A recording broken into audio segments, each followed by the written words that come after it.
Hi, my name is Grace Noshel, and I'm going to be reading aloud 2 of the paragraphs from my rhetorical analysis. So here we go. While the overall message of I am not your Negro is clear, Baldwin incorporates different controversial ideas throughout the film. One instance that stood out to me is when Baldwin discussed the differing views of his close friends Malcolm X and Martin Luther King Jr. I watched 2 men coming from unimaginably different backgrounds whose positions originally were poles apart, driven closer and closer together. Malcolm X was an African-American activist who was known for his more violent approach to decreasing segregation. He believed in fighting fire with fire. On the other hand, Martin Luther King Jr. took a more non-aggressive approach.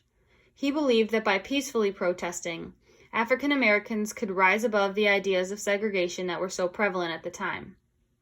I believe Baldwin focused on the ideas of these 2 men to show that even people with extremely opposing viewpoints can work together in order to achieve a common goal.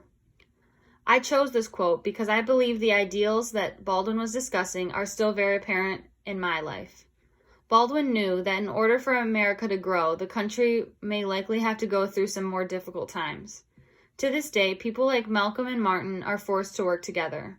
The 2 men could not have more differing views on how to protest against segregation. However, Baldwin knew that in order for either of these men to be successful, he would have to understand the view of the other. I believe this is something that present-day Americans still struggle with.